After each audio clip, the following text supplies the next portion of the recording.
তাম পৃথিবীতে সবচাইতে বেশি মিথ্যা কথা বলে ইন্ডিয়া।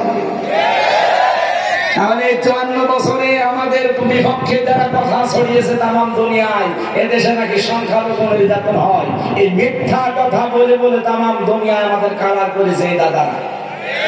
কথা বলে না কেন? প্রতিবেশী প্রতিবেশীর মতো থাকবে, কারণ প্রতিবেশী তো পাল্টানো যায় না।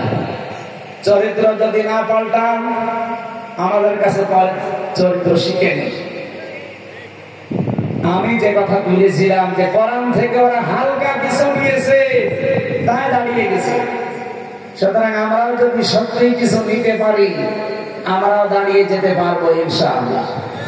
আমি কয়েকদিন আগে মালয়েশিয়া ছিলাম, তারা 2004 সালের পর থেকে দাঁড়িয়ে গেছে। তারা একটা বিষয় আমি দেখেছি, ওদের দেশে খাদ্যের ভেজাল এটা নেই। যদি খাদ্যে কেউ ঔষধ দেয়, ভেজাল করে, যদি ধরা পড়ে সঙ্গে সঙ্গে মেরে ফেলে, ওর কোনো বিচার আচার নেই। বাংলাদেশের রাজশাহীর বাগমারার একজন আছে, আমার কুষ্টিয়া বিশ্ববিদ্যালয়ের বড় ভাই আব্দুল জব্বার মন্ডল। এই যে অভিযান চালাচ্ছে বিভিন্ন জায়গায় খাদ্যের উপরে, আপনি দেখেছেন না? আমাদের রাজশাহীর জন্য একজন গর্ব। বাংলাদেশে মাত্র 200 জন অফিসার যদি এরকম আমরা পেতাম, এদেশে আজকেও খাদ্যে ভেজাল দেওয়ার, ঔষধ দেওয়ার, বিষ দেওয়ার সাহস দেখাতো। তাও তো ওনার হাতে সেরকম কিছু নেই। আমরা চাই অন্যান্য যারা আছেন, বিশেষ করে ম্যাজিস্ট্রেট, সবগুলো যেন আব্দুল জব্বার মন্ডলের মতো হয়। এই দেশটা দাঁড়িয়ে যাবে ইনশাআল্লাহ, আমি বিশ্বাস করি 100 এই কোরআন থেকে ওরা পারিবারিক জীবন, রাজনৈতিক জীবনটা নিয়েছে, বিবাহের ক্ষেত্রে ওরা নিয়েছে। ওরা দেখতেছে বিবাহ বাদ দিয়ে পৃথিবীতে টিকে থাকা সম্ভব না। পরিবার না থাকলে মানুষ মানুষ হিসাবে বিবেচিত হতে পারে না। ওরা এতটুকু নেওয়ার কারণে আজ ফল পাচ্ছে। রাজনৈতিক জীবনে কোরআন থেকে একটু কিছু নিয়ে ফল পাচ্ছে। আল্লাহ বলেন হুদাল লিল মুসলিমিন, মুসলমানদেরকে হেদায়েত দেবে। আজ আমরা মুসলিমরা একটু বেশি নেই, এই জন্য উপকারও বেশি পায়।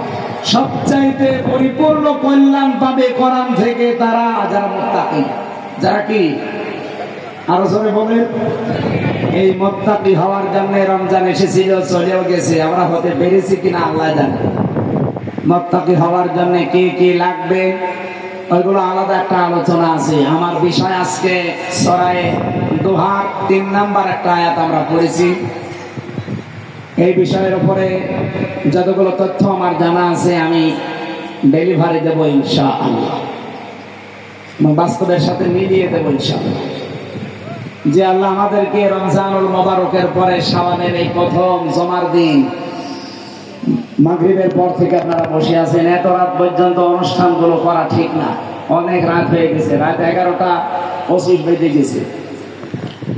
আগামী থেকে যেখানে বাংলাদেশে আমার নিয়ে আসেন, এশার পরে তুলে দেবেন, রাত 9:30 10টায় সাইদি সাহেবের মতো যেন শেষ হয়ে যায়। রেকর্ড হচ্ছে বলে আমি বললাম। এরপরও যদি কথা ঠিক না রাখেন, আমি হাতে পায়ে ধরে বলছি আমার নিয়ে আসবেন। কারণ আমি কিছুদিন আগে 9-10 দিন হাসপাতালে ভর্তি হয়েছিলাম। ডাক্তার আমার বলেছে যা টর্চার হয়েছে, আর আমি নিজে তো জানি। 3 বছরে আমার শরীরের 1 ইঞ্চি জায়গা নেই যেখানে জানেন টর্চার করে। মাথার চুল পর্যন্ত ওরা শেষ করে দিয়েছে। এই জন্য শরীর সেরকম ভালো না, এখনো স্বাভাবিক হয়নি, আর এগুলো হতে সময় লাগবে। 3 বছর পর খাবার খাইনি। কি খাইয়েছে আল্লাহ জানে।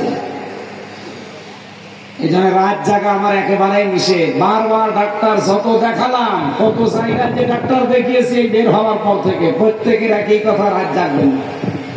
রাত জাগলে আপনার মাথার যে এক অংশে একটু সমস্যা দেখা দিয়েছে, এটা আরো বেড়ে যাবে। যেন রাত 10টা পরে ঘুমিয়ে পড়বে।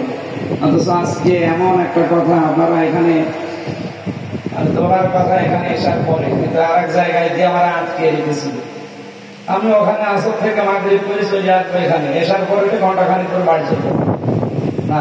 ওখানে সে আসরের পর থেকে আটকে রাত 9টায় তুলে থাকে। রাজশাহীতে আর আসা যাবে না। গরু দিয়ে আপনি চাষ করে খাবেন, গরু তো আমি তো বেঁচে থাকি নাকি। আগামী থেকে হাতে পায়ে ধরে বলছি সেখানেই নিয়ে আসবেন রাজশাহী চাঁপাইনবাবগঞ্জ। আর আজ সর্বোচ্চ 8:30টায় তুলে দেবে। আমি 9টা 10টার ভেতরে মাহফিল শেষ করে দেবো ইনশাআল্লাহ। আমরা সব বাদ দিয়ে দিলাম। কোরআনে কারীম থেকে আমরা আরম্ভ করছি সূরা দোহা 3 নাম্বার আয়াত পড়েছি। রব্বুল আলামিন বলেন মা ওয়াদ্দাআকা রব্বুকা ওয়া মা ক্বালা। উসুলে তাফসীরের মূল নীতি 15টা। কোন আয়াত থেকে তাফসীর করতে হলে তার আগের আয়াত, পরের আয়াত, আগের সূরা,